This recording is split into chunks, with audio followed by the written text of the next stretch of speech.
Hi, I'm Nathan Kooi, the General Manager with Dancker.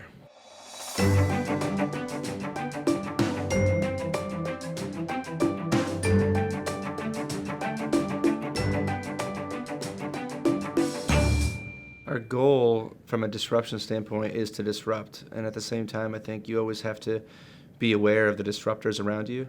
So in our world, people often ask, could you get Amazon, right? Amazon has gotten into retail and so many different businesses, and they look at something like office furniture and say, I can buy a chair online, right? Do we need to buy it through Dancker?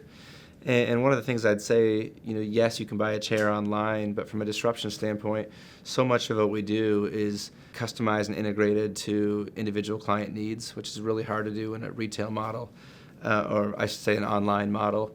But from a disruption standpoint, something that we're trying to really harness within Dancker is technology within space. So we're really excited about what we can do with sensors these days. So as an example, in a conference room like this, we can actually embed sensors into this space and measure things like occupancy rates, how often this room is used, and how many seats are filled.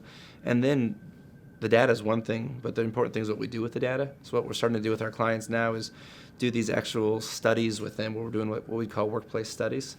And we're looking at things both in the open office plan and also conference rooms such as this, and trying to understand if a space is only used, say, 30% of the time, what factors are coming into play? Is it too hot or cold in the room? Do people not have the right access to technology? Is it hard to use the technology? Because of technology and sensors, we can do things that even 5 or 10 years ago we couldn't have answered with clients when it comes to how do I make sure my space is really optimized and performing. One of the areas that will probably change the most is the whole area around kind of the life cycle of space.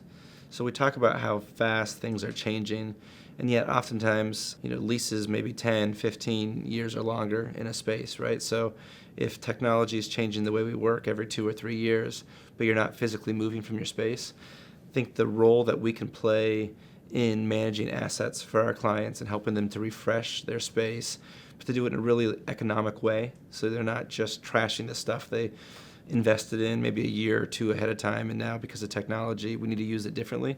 So we actually are investing quite heavily right now in things like e-procurement and asset management, so that if you move into your space, as we're using sensors and things to measure kind of the efficiency of that space, that we can swap out things over time to make sure that spaces are being optimized and used more often, or that people are really feeling connected to their workspace without having to just throw out things that you invested money in before, but finding ways to reuse them and refresh them, I would say.